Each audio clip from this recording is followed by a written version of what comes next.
నమస్తే దండాలనా ఏందే సమ్మె ఈరోజు ఈ ఇందిరా పార్క్ దగ్గర దేశవ్యాప్తంగా సమ్మెలో భాగంగా అన్ని కార్మిక సంఘాలు అంటే బీజేపీ అనుబంధ కార్మిక సంఘం మినహా అన్ని కార్మిక సంఘాలు ఈ సమ్మెలో పాల్గొంటున్నటువంటి పరిస్థితి ఉంది.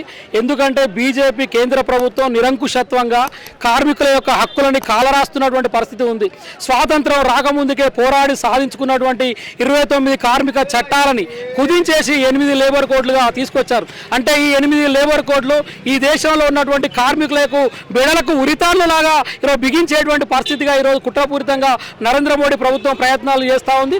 అంటే 8 గంటల పనిని తీసేసి 12 గంటల పనిని చేస్తా అని చెప్పేసి అంటా ఉన్నారు. అంటే 8 గంటల పనిని తీసేసి 12 గంటలు ఎవరి ప్రయోజనాల కోసం ఈరోజు 12 గంటలు తీసుకొస్తున్నారని చెప్పేసి నరేంద్ర మోడీని ప్రశ్నిస్తూ ఉన్నాం. అంటే ఇప్పటికి 8 గంటలు చేస్తూ ఉన్నా కూడా అనేక మంది కష్టజీవులు కార్మికులు పేద ప్రజలందరూ కూడా శ్రమదోపిడి దోసుకుంటున్నటువంటి బడా కార్పొరేట్ కంపెనీలకు ఇంకా సరిపోతలేదా?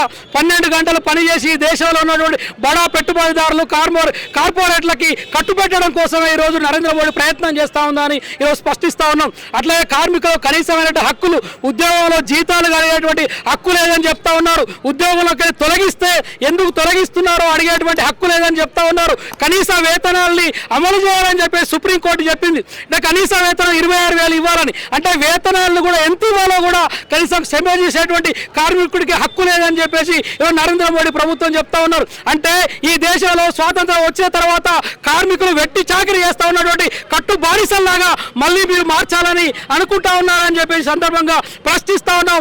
ఇప్పటికైనా నరేంద్ర మోడీ మెడలు వంచైనా మేము 8 గంటల పనిని సాధించుకుంటాం.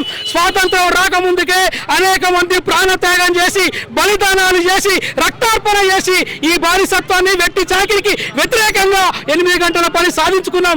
మేడేని సాధించుకున్నాం. మళ్ళీ మేడే లేకుండా శ్రమజీవుల యొక్క గుర్తింపు లేకుండా మతోన్మాదులు ఈరోజు బీజేపీ కుట్రపూరితంగా ఈరోజు మేడేని తొలగించాలని ప్రయత్నం చేస్తూ ఉంది. కాబట్టి మొన్ననే వ్యవసాయ చట్టాలని దొడ్డిదారిగా తెచ్చి అమలు చేద్దాం అనుకుంటే పంజాబ్ రాజస్థాన్ ఢిల్లీ సరిహద్దుల్లో అనేక మంది కొట్లాడి సంవత్సరం పాటున వ్యవసాయ చట్టాలను వెనక్కి నెట్టేసి ఘన చరిత్ర సాధించారు. ఈరోజు కార్మికులు కూడా 8 గంటల పని కోసం ప్రాణత్యాగమైనా చేసి నరేంద్ర మోడీ మెడలు వంచైనా 8 గంటలు సాధించుకుంటామని చెప్పి ఈ సందర్భంగా నరేంద్ర మోడీ ప్రభుత్వాన్ని హెచ్చరిస్తా ఉన్నాం. అట్లాగే ఈరోజు విత్తన సవరణ బిల్లు తీసుకొచ్చారు. ఎలక్ట్రిసిటీ అమెండ్మెంట్ బిల్లుని పార్లమెంట్ లో తెచ్చారు. విత్తన సవరణ బిల్లు అనేటువంటిది ఈ దేశంలో ఉన్నటువంటి ఈరోజు అనేక మంది విత్తనాలను తయారు చేసి రైతులకు అమ్మేవాళ్ళు. కానీ ఈరోజు ఇక్కడ ఉన్నటువంటి వాళ్ళు కాదట, కెనడా లాంటి బయటి దేశాల వాళ్ళు విత్తనాలని అమ్ముకోవచ్చు అని చెప్పేసి నరేంద్ర మోడీ ప్రభుత్వం పార్లమెంట్ లో చట్టం చేసింది.